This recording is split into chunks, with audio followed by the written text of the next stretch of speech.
Tests that all black cab drivers have to pass to secure a licence in London should be cut. That's according to a new report. Greater London Authority Conservatives are suggesting reducing the tests by 2/3. They say the current test is archaic and a big barrier to recruitment. Well, the test is known as the knowledge. It requires drivers to learn 320 basic routes. They have to learn 25,000 street names to become an all-London taxi driver.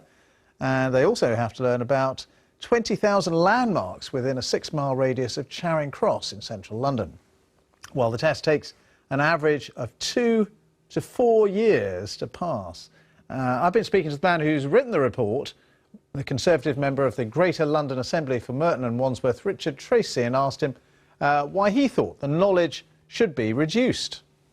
We're trying to be helpful to black cabs, actually, who are at the moment feeling rather besieged by the likes of Uber and all the other private hire vehicles that people find from apps on their iPhones. And this test, we think, is acting as a disincentive, particularly to young aspirant cabbies, men and women. Only 5% are under 35 and about 15 to 20% are over 70. And I think the average age is about 55, and so it's pretty clear that it isn't actually helping.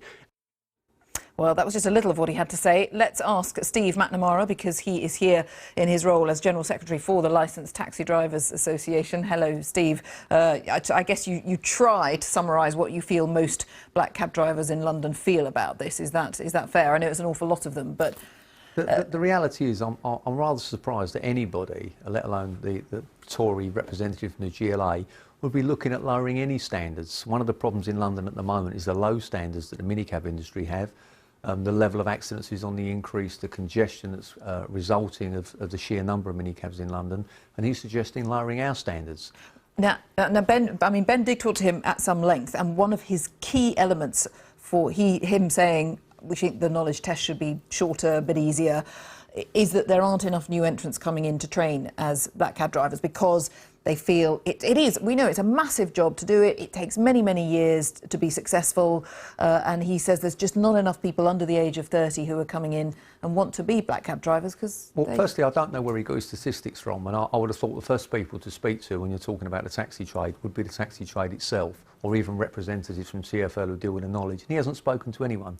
The first we knew of this report was the embargoed press release yesterday. Hasn't taken the opportunity to speak to the taxi trade or actually find out his facts.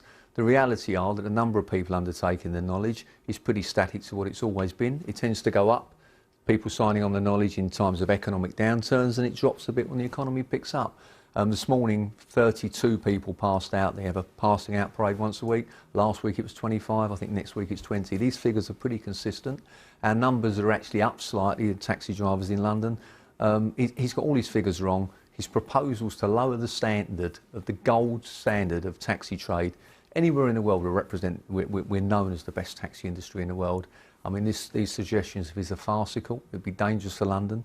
How would you go about doing it? I mean, if the 2/3 of the streets I don't have to know where you live, what do we do?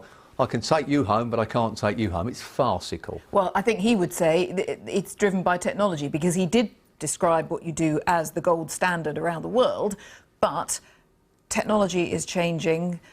Sat-navs are not a panacea, of course, but we all know that lots and lots of minicab companies can just use a sat-nav and therefore are cheaper than a black cab. The reality is the reason that many of the minicab industry in London is cheaper than a black cab, I mean, if we're talking about Uber, is because this $40 billion company doesn't pay a penny tax in the UK. Its workforce, many of whom earn less than minimum wage, subsidise their earnings through UK tax benefits, tax credits and various benefits that they're entitled to, funded by UK taxpayers. Perhaps the GLA should have been looking at Uber's tax arrangements in the UK and pressurising the Chancellor to do something about that, rather than look at lowering our standards to meet theirs. Do you think that there is an acknowledgement among the majority of black cab drivers that that drivers as a whole, black cab drivers, need to get into the modern world, by which I mean people now, in this day and age, want to get in a taxi and know that if they want to pay by credit card, they can pay by credit card. Absolutely. Things like that. You are absolutely correct. And from next year, all taxis in London will take credit cards. It's going to be compulsory for us to take credit cards, and we welcome that. At the moment, about 40% do. This time next year, 100% of cabs will take credit cards. You talk about technology. We had apps long before the minicab industry. The two big ones in London are Get and Halo. You can hail a taxi on an app quite easily. The difference is that we have very high standards. 100% of our vehicles have to be wheelchair accessible. Our fares are set by TfL. We have to go through the licensing procedure. We do all of these things are done in the interest of public safety. What's being proposed here is a reduction in standards. It would be bad for us. It would be bad for London.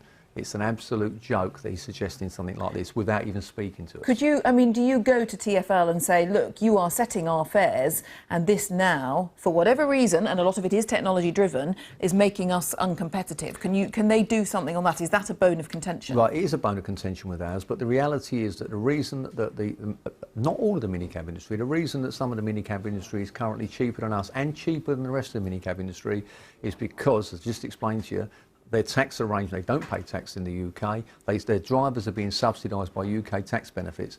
If you're suggesting, and perhaps we should suggest it, and my members are exempt from paying tax in the UK and we can claim various benefits and not have to comply with these strict rules that we have to, then perhaps we can lower our fares, yeah. Do you think, a final point, and I know I keep coming back to the issue of technology, but that is what is driving so much of the massive change we've seen in cabs in the last 10 years. Satellite navigation is fantastic. Yeah, but people want to look at their phones, hit a button and say, this is where I am, can I have a cab in 5 minutes, in 10 minutes? And that's still not quite up to speed with black cabs, is it? It absolutely is. You can do that. There's 10,000 black cabs on these apps at the moment. Both of the big apps that I've told you about offer fixed prices if people are concerned about the meter fares. Both of the apps are readily available. I use them all the time, so do many, many Londoners. This myth about us being archaic and not up with technology is just that, it's a myth. We've had these apps for 4 years, long before the minicab industry. From next year, we're taking credit cards. One of the other things that's been proposed by the GLA, from 2018, all taxis in London, all black cabs, brand new cabs, will be zero emission capable. We'll be driving 21st century electric vehicles, no emissions whatsoever.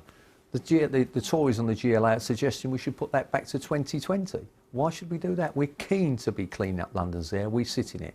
The minicab industry are not. Perhaps that's why he's supporting pushing us back. Steve McNamara, good to talk to you. Thanks very much indeed.